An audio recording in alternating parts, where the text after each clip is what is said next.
Like, we have 2 deer crossing the fork in the road in front of me, but I'm gonna shoot Phil. And then all of a sudden I looked to my left and here's Brady running up the hill. Phil, do you get him? And he's like, he's a supplier, so he knows exactly where it comes from. But he was telling me, guys, by the way, welcome back to Btier. I don't know if this is going to be a clip, so we have to make sure we're in the video, right? But he was telling me a lot of Indian suppliers will kind of put all of their powders together and then secure it with formaldehyde. So they use like these very strong preservatives, and obviously you've heard of that before, right? And that made you like physically repulsed. And he was like, yeah, and we had to like kind of come in, and apparently he like flew over there one of these times, and like they actually had to like tell them how to store this stuff properly and like teach them how to do that so that you wouldn't contaminate supply and that you wouldn't give people cancer through formaldehyde and all that stuff. So very cool stuff. But he said it smelled like sulfur over there all the time because all these people were working in these terrible conditions. And yeah, I don't know. He's like, we're at least trying to change it, because he does a lot of stuff with like Nesquik and you know, like those suppliers where it's like that powdered milk stuff and all that. So private equity, I get it. He was like really like, yeah, he's like, I don't think people realize like what they're drinking and stuff. So he's at least trying to be one of the better people in this industry. Yeah, from what I can tell, trying to make a difference. I get it. From what I could tell, but it does start there. You know, it does start there. And he said he does a lot of like Caribou coffee stuff. He does a lot of like the Keurig. Like, I think he's like his company is like a huge supplier of Keurig. So all of this stuff, but very, very neat things. But he just said, yeah, like they're trying to make like a little bit of a subtle difference in that market, just so that people actually know that they're getting good material. Because you really don't. You get your Chinese suppliers or your Indian suppliers, and they're all cooking up in the back rooms there, whatever that is, and then you don't really know what you're getting. So. Yeah. He said, be careful with what you buy. You know, he's like, Prime Energy, I've heard good things about. You know, he was like, but you know, like Red Bull, probably stay away. You know, it's stuff that we all kind of know, but you know, I'm still gonna sip my White Monsters and be racist. You know what I mean? Like, at the end of the day, that's really all. That's really all it's gonna be. But yeah, so cool talking to him though. And then I ran into another buddy that I hadn't seen in forever too. So I was Don't at ask a us gun to guess store this guy. earlier today. Yeah, but yeah. So before we get into your deer story, because we at least know that one's coming, right? That one's already been put out there. Where it's like, yeah, that's gonna happen. Yeah. I missed the ones that I had. I had ground level shots from like 40 yards. Should be a chip shot, hypothetically speaking, but. They just turned and ran off real quick before I could really get up and ready, you know. And then, like you said, I had adrenaline pumping. I was just missed. I probably just went over. Happens first time. Yeah, you know? I probably just went over them though. And then the other ones that we could have maybe had if we had better positioning. That one is still replaying in my head over and over and over again. I had headshots, but it was just over like a ridge, and you can't really get a clear body shot on that at all. I would have missed those two. So, Which you made the right call of not pulling the trigger on. Yeah, honestly, like retrospect, I wish I would have kind of like shot. on last day when I saw those one or two that you kicked up. Yeah, I was like, that was that's probably all I to had. the extent. It's and I'm like, just like, you can't see it. It's like, do you really want to like, do you just take shots? I don't know. Like, do you just pop them to pop them? But I missed my 2 shots that I took, and then I know you had taken one out in the cornfield. Yeah, I took one walking up to my stand. Yards. Yeah. 80, 85 yards. Well, that's a poke. I was poking. That's a poke. I was poking. Yeah. And then the second one was during like this little drive, like he was saying, and we just had the wrong positioning. Yeah. But I had one shot during that. So you guys are doing deer drives? We were trying. I'm liking the drives, man. We're trying. We went up pretty high up on one ridge, and I had kicked up probably 3 or 4 on the other side. And I was following those tracks for a little while. They were probably about a minute in front of me, minute and a half. They had to have been within 5 minutes. Yeah, because one of them just like freshly pooped. I probably scared it up. You know what I mean? Oh, they heard you coming for sure. Oh yeah.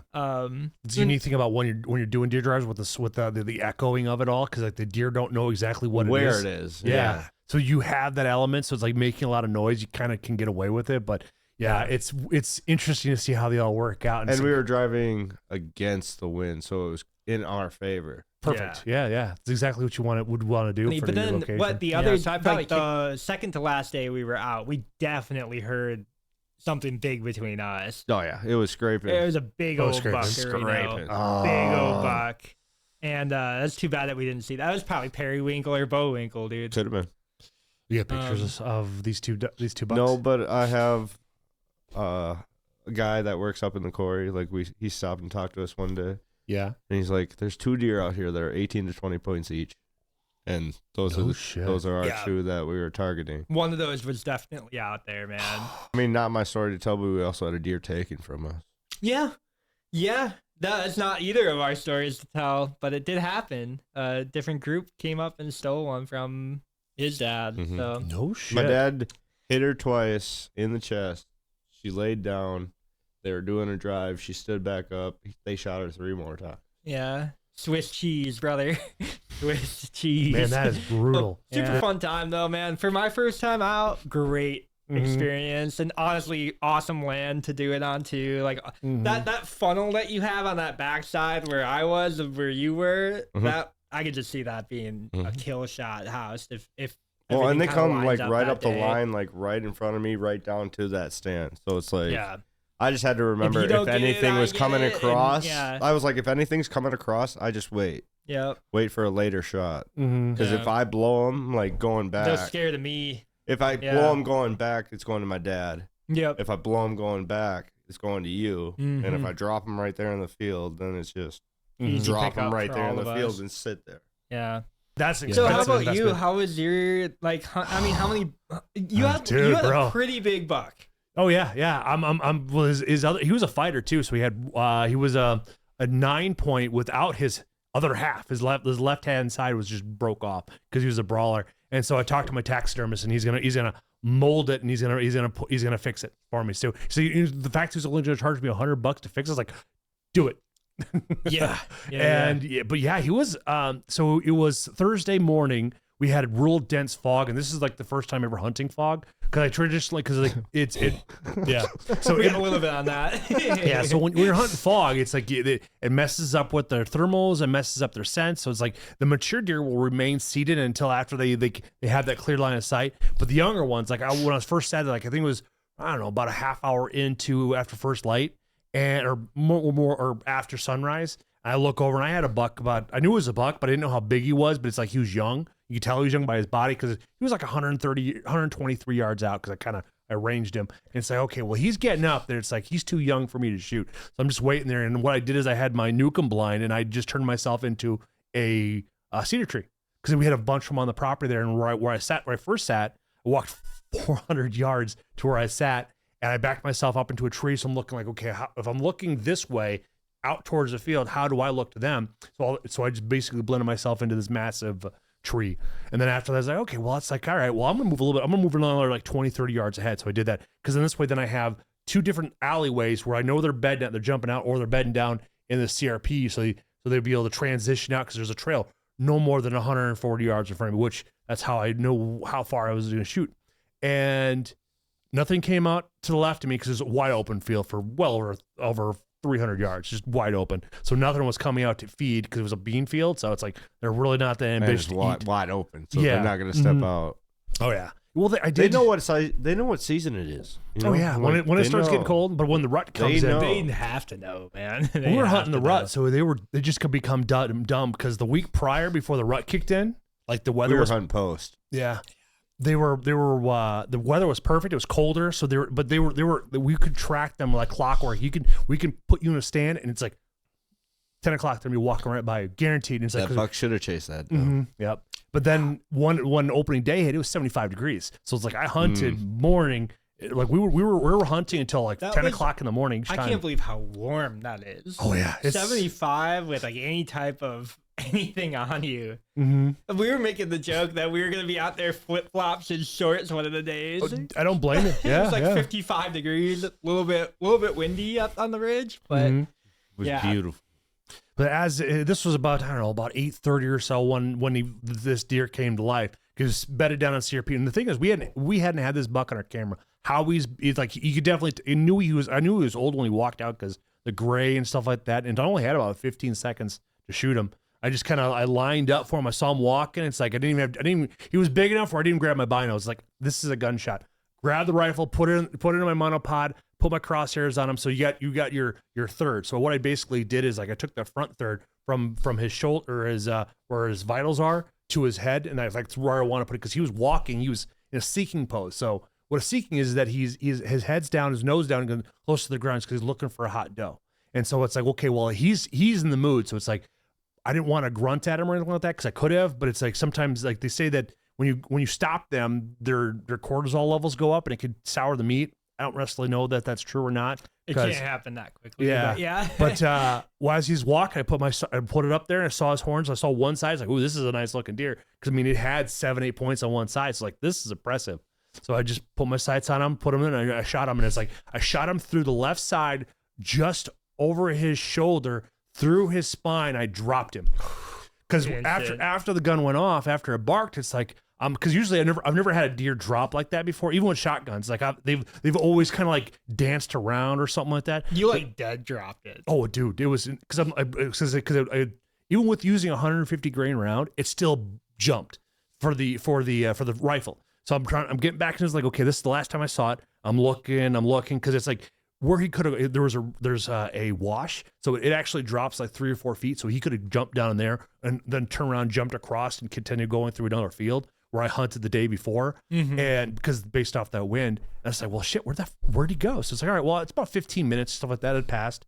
So this puts me about, I don't know, about 8:45 or something like that.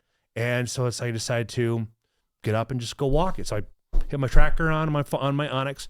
I walked all the way to the trail, and then I walk over, and there he was, just lying right there, directly where you shot him. Yeah, just dropped right there. So it's like it made life real easy. Yeah. So I grew up where it's like you shoot the deer, you butcher it, you clean it all up right there in the field. It's just, but where I could have gone to Cody's house, I could have put it up on the hoist, gutted it, had it go into a bucket and all that fun stuff, and then just like then it had been off the ground. But it's like it's immediately when I go into that mode after I pull that trigger, and after I figure out he's dead, that it's like I just go right into go mode. So it's like I don't have that adrenaline dump like that buck fever that people get. It just, for me, it's like I'm just lined in, ready to shoot, and when I felt comfortable, I just pulled that trigger and let it bark, and it was pretty cool.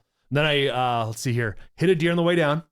That's Friday on the way down. I hit a deer. I didn't even know that. Yeah, I hit a deer, man. It's like I was going through Iowa. This is 10 o'clock in the morning. It's like, we did. We sent it to the group. Yeah, and I made the joke. Used the wrong ammo. Yeah. I couldn't believe it. Used Hyundai, Because I knew there was deer in this area, but it's like I was paying attention. I was looking at my right hand side. This deer came out of a cut field through switchgrass, which, those are not familiar with switchgrass, you could lose me in switchgrass. It just came out of there, and there was no time for me to react. Luckily, it hit the front corner panel of the vehicle of my dad's truck, and so it just took all the weight of it. No damage to the radiator, no damage to the oil pan. So it was like, that was the biggest win right there. It did damage his headlight, or he had little fog lamps in there. So one broke, the other one kind of got jammed against the radiator. So did you get that deer too? No, out more. I know. I wanted to go hunt more, dude. You know, I wanted to. I am enjoying because I've just never been hunting. So I told Dana, I was like, my dad. I want to be out again. I told Dana that Sunday. I was like, my dad kind of ruined my hunt today. No, he didn't ruin it, dude. But he did, because he's like, oh, let's call it. I'm like, me and Brady kind of wanted it early. Me and Brady just kind of wanted to go. We wanted to drive that other property. We wanted to drive the other property. We kind of wanted to sit till at least dark. I want to take if it takes till dark to shoot my deer. Yeah. Whatever. Well, because that's when they all come out. Right. Just from my experience, at least, I don't know much. That's the problem. I don't know anything. See, up there. So I get up there. See, up in our spot, it's usually the morning spot. The morning. Yeah. Okay. I figured because what I see, at least, I see them all out at night. They're running around in front of me when I'm trying to drive home. That's because they know they're not being shot at. Yeah, and it's uncomfortable when it's hot outside. They don't like the heat. Which is why I hunt early morning or late night. Or that's why I hunt the second season, so it's always cooler. Yeah. So then they're always just going to be moving. Yeah, I don't have any doubt that I don't think I will have an issue tagging out. No, but it's just being at the right place, right time. Yeah. And we're right place right now. It's just right time. That's right. I give you that. I give you those 20 those 20 gauge shotgun shells. Yeah. And the 20 gauge is awesome. Like, 20 gauge is solid, solid round. So I'm not really worried. I think it just like when I took my shots, I think it was just like there was a lot of brush, and it's like when you're hunting through that, like it's and excitement and I would love to say excitement, but I was right where I thought I needed to be, and I just was off. I don't know. I don't have enough 20 gauge experience with a buck, I guess, or buckshot 20 gauge experience. When you're sub 50 yards, I can hit stuff with pistols pretty hard, but then like when I get to do shotgun, I'm like, like all over the place. Don't really know, so that's my fault. But it's just a learning curve, and on top of that too, dealing with the adrenaline dump that comes with the potential. I poked at one at 85 yards, and then shot at one going like 55 miles an hour going across the cornfield. They book it. They book it. So the second that mine saw me, and he was like, "I'm out," like I had 2 seconds to like basically get gun up and shoot. Like there's no time to think. As I'm sitting here, like, oh, they're gonna come right up the road. Nope. Yeah. One up, one down. They're gonna go everyone's direction. and she's going fast. Yeah, she's booking, and she looked back at me. I remember like that's when for I like shot. A half second. But she's like, stop. You have back. like 0.2 seconds of like slow motion time in your brain to like process what's happening. Right? Yeah, and I'm happy you at least shot at her. If I would. I'm gonna hit her in the butt, but like I don't think slow I would her down. Slow her down. I get it. And that's me just being up there and being like, I have gun, but that's about it. I'm so used to rifle shooting. Let me know they're coming. I didn't even know they were there. Yeah, but I'm like, because my dad goes, I'm coming up the logging road, so I'm thinking the logging road right to my right. There's so like I'm 3 logging roads. I'm sitting up top, like looking to my right. Yeah. All of a sudden, I just look back to my left. There's 2 deer coming down this little and I have no hill, idea where. And I have no idea where anybody else is. Phil is actually like 150 yards. Oh this way, I'm up top. But I thought you were like up top. I was like, oh, he's by the fork, which they're crossing. No. Like we have 2 deer crossing the fork in the road in front of me, but I'm about maybe 80, 75 yards down the road, right? So I have like an up angle. Shoot. Yeah, right. But at that point, I just saw the broadside, and I'm like, Phil's like right here, dude. Like I'm gonna shoot Phil. So if you make content, you'll be surprised in how much of a stop they'll have. No idea. But all I know is that I was like, I'm not shooting Phil. Phil shot right after I was even hesitating about it. And then all of a sudden I look to my left and here's Brady running up the hill. I'm like, Phil, do you get him? And he's like, I'm like, what? Didn't wear his ear pro. That's funny. No, but, I mean, we have 3.5 million views on that one. Dude, that's terrifying. That's terrifying. Which video? We have a 3.5 million view video on like one hand in a pimp suit or something. I don't know what's going on. Guys, I don't know what's going on. But I love it, But yeah, you never know. Like you never know, right? I know it's like at 60,000 shares. I'm telling you right now, dude, we're gonna blow up on Facebook or Instagram. we just did. I don't know why. We just did. So I have no idea why, but that seems to be the place where Btier is gonna do well. So which is on Instagram or Meta? Both probably. Yeah. Whatever that algo is that they feed over there, I don't know. Because it's the real 3.5. Yeah. Even our Instagram's up. Like we have 2,000 views average a week right now. We just gained 2,500 followers, likes, Facebook, just followers in the last 30 days on Facebook. That's crazy. And we don't know anything about algos or anything. Like, we'll be fine. We'll be fine. That's the best part. Is like when you try to overanalyze all that it's stuff. like all you need. They're still commenting and liking that and sharing that video. Great. Like keep the engagement up. Yeah. Do whatever you're gonna do.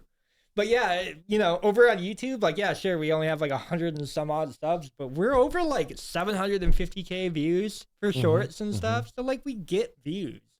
It's just weird to me how it I don't know how it'll translate, but I made the argument like a couple months ago. I'm like, something is gonna blow up that we're just not ready for. We're not like prepared for. And yeah, Facebook or Instagram or even TikTok is gonna do something crazy, and then they're all gonna blow. And, I kind of hope not, dude. I can't handle the fame. That said, guys, I don't think we're gonna have to worry about the fame. People, as long as it comes with the fortune. I don't want the fortune. Married, and taken. You know. Yeah, I'm not expecting any California dimes coming over here. Technically, dropping legally married. They've been together long enough. Oh, 7 years in Wisconsin. Well, so we had to look this up for my father-in-law. It's like common law marriage is no longer existent because it's like, especially when it comes down to, but when it comes down to property rights, like we just went through this with my father-in-law. When it comes down to property, debts, when it comes down to retirements, there's no paper. 401ks. Yeah. That being together for 7 years doesn't mean shit in the court of laws. Yeah. Remember the government? Yeah, but the government's dumb. If anything, we just go to church more, and then me and Kayla get married in the eyes of God. Anyways, guys. There you go. Keep the government out of your bedroom. A Btier Bowler hat question. Ooh. Look at that announcement. If you could erase one thing from the world, what would it be? I thought we just did this. Also, don't say like world hunger or some shit like that. I don't know how deep we're gonna get. Don't say mosquitoes again. That's a great one. But we do need mosquitoes here in America to keep our fish population going. Can I get rid of squirrels? Why? How many times do you think there are deer? A lot. Dude, they would run in tandem. Problem solved. Problem solved. That bipedal cadence together. It's like, what are you guys doing? Problem solved. I'm gonna shoot both of you. A 1.5 pound animal versus a 200 pound animal, and they both sound the same. How? Yeah. How? Oh you got to turn your ears up on your walkers to find out like what they still sound the same. They sound the same, dude. I kept looking. I'm like, I don't see you. Oh, you're not here. The one thing I would remove. No, I was just kidding. Dang. You was just kidding. I think because we had answered this before. I think because I can't go that deep. I can't go that deep. Yeah, brother. The thing is, I can't say. We can always say on Rumble. So. Oh my God! We just got canceled. That's it. That's it. There went the fame and the fortune. Damn. If I could delete one thing or erase one thing. That last comment. Yeah. We could have had it all. But even this thing that I would say on Rumble are not that bad. You know, or we can like you to think. You don't listen to anything he says. Yeah, it's not as bad as the joke from Boondock Saints. You know, it's like I'll take a Coke. Yeah. I'm not gonna elaborate that joke. Coke. Yeah. I mean, a lot of people have seen that movie, so you could probably say that joke. Oh man. Imagine if you could just delete like one thing from like lore that everybody follows. So like, I don't know, Magic the Gathering. I'll just take that away. Fuck off. Gone. I would say Pokemon. Oh no. Yeah, right. Man. Did I say the DNR? Yeah. Yeah, you could say that. Or the IRS. Yeah. We're fans of all of that. I guess. Get rid of the DNR. I'll just make it easy. Remove all government oversight. I know where my hunt. Wrecking it. Dude, last year I thought. How about the neighbors to my hunting land? Can I get rid of them? Yeah, just specifically, like, no more driving in front of me. No more gators. That would solve a lot of problems on my side, too. Next time he drives in front of me, I'm going to shoot him.